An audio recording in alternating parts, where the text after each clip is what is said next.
Hello guys, मैं विकी कुमार एक बार फिर आपको लेके आया हूँ अपने एडुटेक चैनल में। और आज मैं आपसे डिस्कस करने वाला हूँ अपने साइंस के नेक्स्ट वीडियो यानी कि 5th पार्ट के बारे में।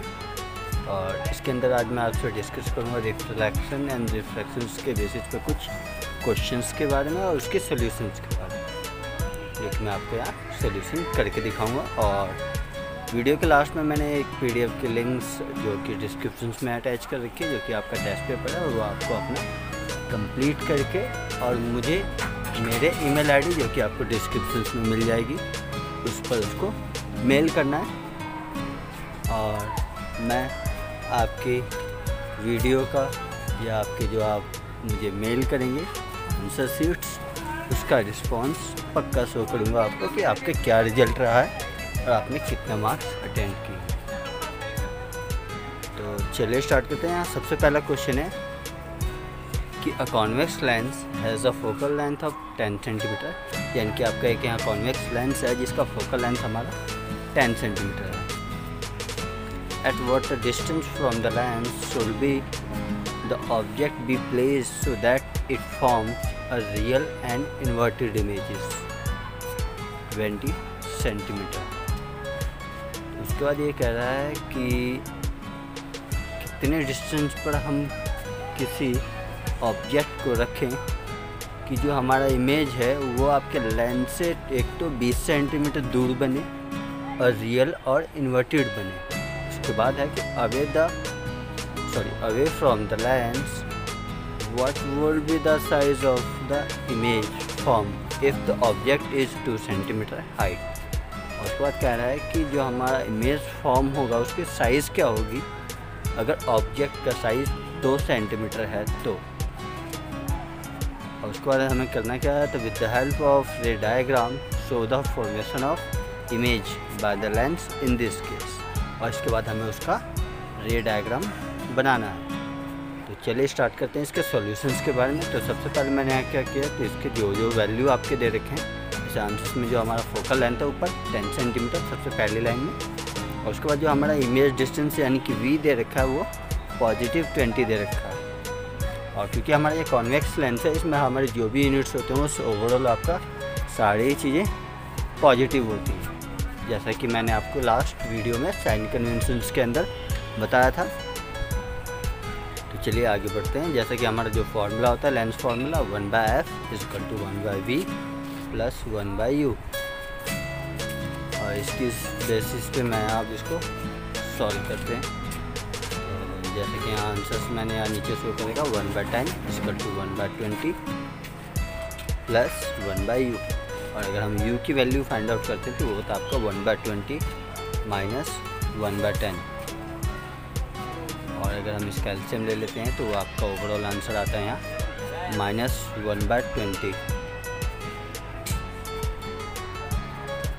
और जिसको हम रेसिप्रोकल करके अगर इक्वल टू में लेके आते हैं तो जो हमारा u की वैल्यू है वो हमारा -20 आ जाएगा।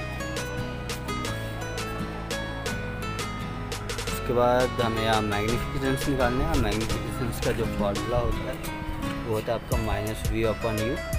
और उसके लिए हम यहाँ दोनों की जो हमारा v और u की वैल्यू है, यानी कि जो हमारा u था -20 जो अभी हमने कैलकुलेट करके निकाला, v जो हमारे क्वेश्चंस में दिया हुआ था +20, इन दोनों को डिवाइड में रख के सॉल्व कर लेंगे। तो जो हमारा मैग्नीफिकेशंस है वो हमारे यहाँ 1 आ जाएगा। और जहाँ तक मैंने आपको लास्ट वीडियो में बताया था कि अगर हमारा m+1 है तो जो हमारा इमेज है वो रियल बनेगा और सेम साइज़ का बनेगा। तो चलिए उसी बेसिस पर मैं इसका रे डायग्राम आपको दिखाता हूँ। तो रे डायग्राम आपका ये ऐसा बनेगा जिसके अंदर हमने देखिए आपको 2f पे आपकी इमेज फॉर्म रखी है। और उसके बाद हमने इसका जो रिफ्लेक्शन करवाया तो यहाँ से 2 रे पास करवाई हैं जो कि आप एक पैरेलल एक्सिस की जा रही हैं और एक आपका ऑप्टिकल सेंटर से क्रॉस कर रहा है।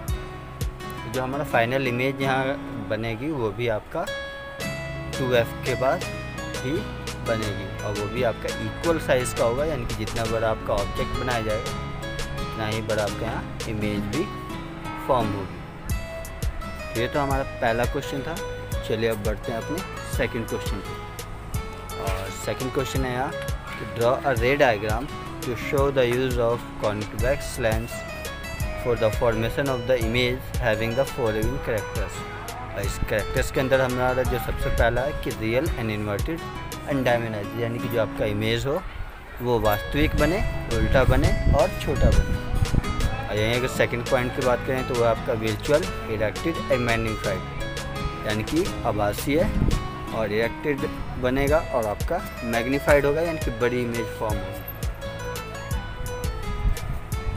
चलिए अब बात करते हैं इसके इमेज के बारे में। तो जैसे कि मैंने यहाँ शो कर रखा है आपके स्क्रीनशॉट के अंदर कि image form between 2f and f2 के बीच। जैसे कि अगर कोई ऑब्जेक्ट 2f1 से भी पीछे अगर रखते हैं तो जो हमारा इमेज है वो हमारे यहाँ f2 एंड 2f1 के बिल्कुल बीच में बनता है, और वो आपका इमेज जो होगा वो डायमेनाइज होगा, रियल एंड इन्वर्टेड होगा, यानी कि जो आपका एक्चुअल साइज ऑफ ऑब्जेक्ट है उससे छोटी इमेज यहाँ फॉर्म होगी। और यहीं अगर हम अपनी सेकंड इक्वेशंस की बात करें या सेकंड कंडीशन की बात करें जिसके अंदर हमें ड्रॉ करना था virtual and erected and highly magnified image, जो कि आपका कॉन्वेक्स लेंस का स्पेशल केस होता है, जिसके अंदर हम एफ एंड ऑप्टिकल सेंटर के बीच में अपना ऑब्जेक्ट रखते हैं, और जो हमारा इमेज फॉर्मेशन होता है वो हमारा ऑब्जेक्ट के साइड वाले लेंस में ही शो होता है, यानी कि साइड वाले एक्सिस में ही शो होता है। और इसके अंदर जो हमारा इमेज बनती है वो आपका हाईली मैग्नीफाइड होता है। जैसे कि मैं आपको डायग्राम में शो कर रहा हूँ कि यहाँ से हमने ये रे रिफ्लेक्ट करवाई है, लेकिन जो हमारा एक्चुअल इमेज फॉर्मेशन वो होता है वो हमारे लेंस के बैक साइड बनती है या ऑब्जेक्ट के बैक साइड बनती है, सेम एक्सिस पे। चलिए अब आगे बढ़ते हैं अपने नेक्स्ट क्वेश्चन पे, और यहाँ नेक्स्ट क्वेश्चन है और a convex lens form a real image and inverted image of the needle at the distance of 50 centimetre. ये आपका कोई कॉन्वेक्स लेंस है वो real and inverted image form कर रहा है किसी निडल की, जो कि आपके ऑप्टिकल सेंटर से 50 सेंटीमीटर की दूरी पर रखी हुई है, where the image is equal to the size of object. और जो हमारा इमेज फॉर्मेशन हो रहा है वो ऑब्जेक्ट के साइज़ के बिल्कुल इक्वल आ रहा है, यानी कि जो हमारा HI और HO यानी कि हाइट ऑफ इमेज और हाइट ऑफ ऑब्जेक्ट है वो दोनों इक्वल है।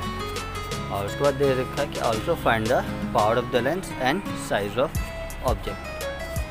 तो चलिए अब इसके अकॉर्डिंग हम देखते हैं। तो जो इमेज डिस्टेंस है वो हमारा दे रखा है यहाँ पॉजिटिव 50 यानी कि प्लस का 50, और जो हमारा HI यानी कि इमेज ऑफ हाइट है वो हमारा H0 यानी कि ऑब्जेक्ट ऑफ हाइट के इक्वल है। तो इसी बेसिस पे चलिए अब हम कैलकुलेट करते हैं पावर ऑफ लेंस। तो इसके लिए हमें पावर ऑफ लेंस जो होता है हमारा फार्मूला वो होता है P = 1/f, यानी कि उसके लिए हमें अपना फोकल लेंथ चाहिए, और फोकल लेंथ कैलकुलेट करने के लिए हमें अपना U एंड V भी चाहिए। तो सबसे पहले हमें मैग्नीफिकेशन का फार्मूला यूज़ करके यहाँ हम अपना U कैलकुलेट कर लेंगे। V हमारे पास पहले से ही दिया हुआ है, जैसे कि मैंने यहाँ कर रखा है HI/H0 = V/U, और U हमें कैलकुलेट करना है तो उसको मैं अरेंज करके V × H0/HI कर दिया, और अभी यहाँ मैं 50 को H0/HI से मल्टीप्लाई कर दूँगा। और जैसा कि हमारे क्वेश्चन में कहा था कि H0 जो है वो HI के इक्वल है, तो हम इसको कोई भी अगर हम इसको लेट करते हैं, अगर 1 भी लेट करेंगे तो ये एक दूसरे को कैंसिल आउट कर देंगे, क्योंकि डिविजनल में। तो यहाँ जो हमारा फाइनल आंसर आ जाएगा वो UV हमारा 50 ही आएगा, यानी कि जो हमारा ऑब्जेक्ट एंड इमेज फॉर्मेशन हो रही है वो दोनों ही इक्वल साइज़ की हो रही है। चलिए अब आगे बढ़ते हैं अपने फोकल लेंथ को कैलकुलेट करने के बेसिस पे, जिसके अंदर हमारे U एंड V दोनों ही हमारे 50 हैं, जिसमें हमारे U - 50 आंसर है और V हमारा +50, और हमें फोकल लेंथ कैलकुलेट करना है। जैसे कि हमारा फार्मूला होता है 1/f = 1/v - 1/u। तो यहाँ मैं जैसे ये फार्मूला पुट करता हूँ, जो कि यहाँ माइनस एंड माइनस आपका प्लस हो जाएंगे, 1/50 + 1/50। अब इसको हम एलसीएम लेके सॉल्व करते हैं, तो जो ओवरऑल हमारा आंसर आएगा वो हमारा 0.25 आएगा। यह हमारा आ गया फोकल लेंथ।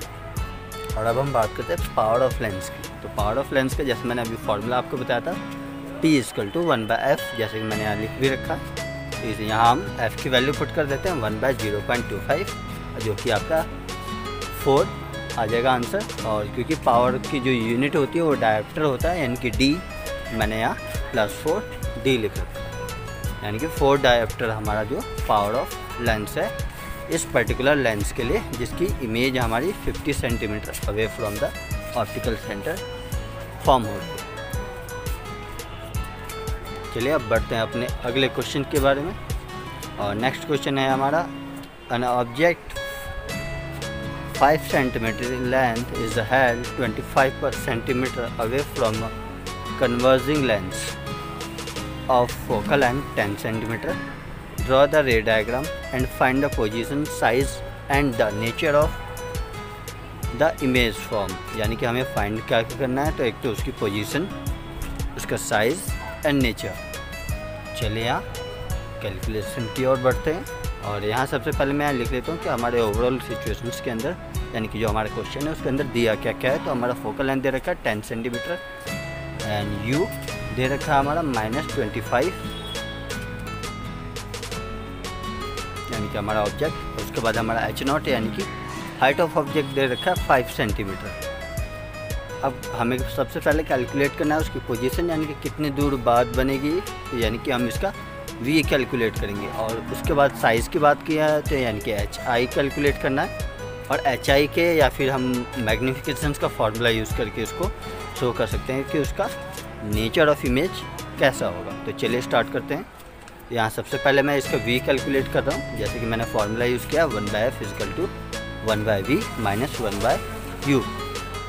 और उसके बाद मैंने इसको अरेंज करके 1/v इक्वल टू 1/10 माइनस 1/25, यानी कि जो हमारा फोकल लेंथ है ऑप्टिकल इमेज ऑब्जेक्ट का जो डिस्टेंस है वो। और उसके बाद जब हमने इसको एलसीएम लेके सॉल्व किया तो वो 15/250 आ जाएगा। और इसको हम अगर कैलकुलेट करते हैं तो वो अप्रोक्सीमेटली आपका 16.67 या 66 आपका आंसर आएगा। ये मैं डायरेक्टली सॉल्व किए हुए आंसर्स को दिखा रहा हूँ, क्योंकि अगर मैं फेस टू फेस यहाँ आपके वीडियोस के अंदर ही सॉल्व करूँगा तो आपके काफ़ी लॉन्ग वीडियो बन जाएंगी, इसलिए मैं डायरेक्टली यहाँ सॉल्यूशन पे ही आपको समझाने की कोशिश कर रहा हूँ। तो हमारी v की जो वैल्यू आ गई वो हमारे 16.6 आई है। और अब हम v की हेल्प से और u की हेल्प से यहाँ hi निकालेंगे, यानी कि इमेज का हाइट निकाल लेंगे, जो कि हमारा मैग्नीफिकेशंस का फार्मूला होता है m equal to hi/h0 equal to v/u। और उसी के बेसिस पे हम यहाँ करते हैं। तो hi जो हमें फाइंड करना है और h0 जो कि हमें 5 दे रखा था, और जो हमने अभी u कैलकुलेट किया v कैलकुलेट किया 16.7 और u दे रखा है हमारा -25।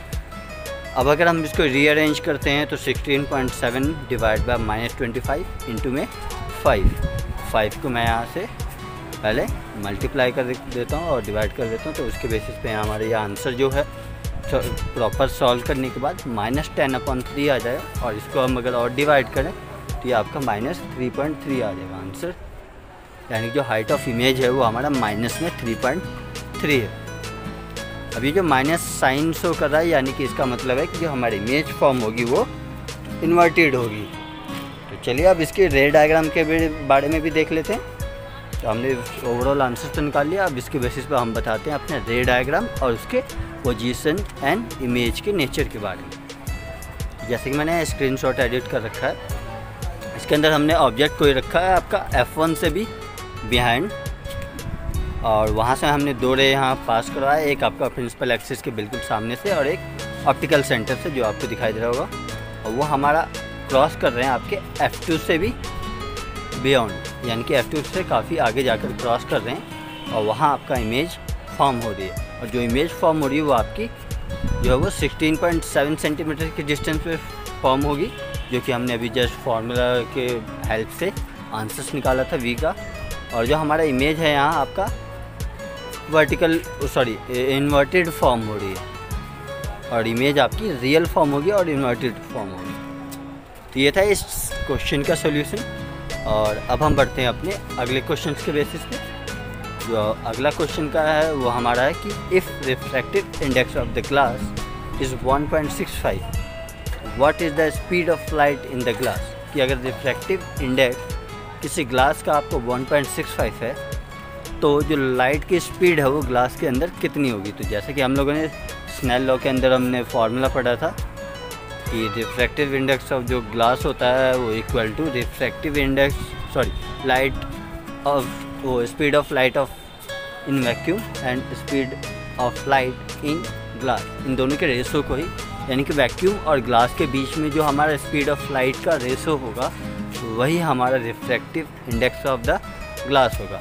और इसी के इक्वेशंस के बेसिस पर हम यहाँ सॉल्व कर लेंगे कि जो लाइट ऑफ स्पीड है वो हमारी ग्लास में कितनी होगी। जैसे कि मैंने यहाँ लिख रखा है, refractive index of the glass is equal to speed of light in the vacuum divide by speed of light in glass.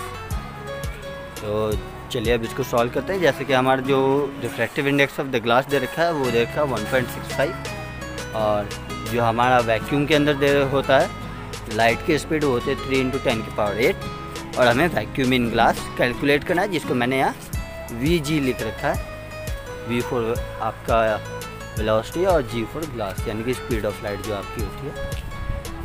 और अब हम यहाँ इसको इक्वेट करके सॉल्यूशन निकालते हैं। तो जो हमारा एक्चुअल सॉल्यूशन होगा वो Vg इक्वल टू 3 × 10⁸ अपॉन 1.65, और इसको अगर हम कैलकुलेट करते हैं या सॉल्व करते हैं तो ये आपका 1.8 × 10⁸ हो जाएगा। यानी कि अगर 1.65 को हम डिवाइड करते हैं 3 से तो अप्रॉक्सीमेटली 1.8 पे आपका डिवाइड हो जाएगा, और यहाँ आपका आंसर यही आएगा 1.8 × 10⁸।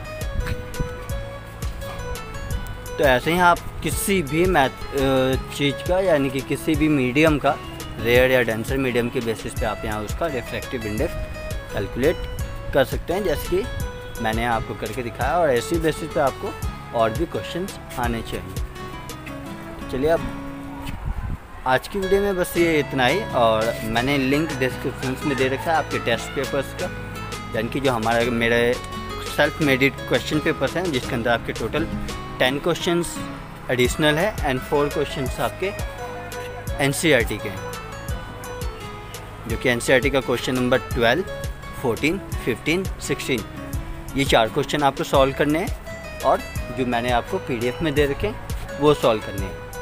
प्लस अगर आप ये वीडियो की PDF लिंक चाहते हैं तो वो भी मैंने डिस्क्रिप्शन में शो कर रखी है।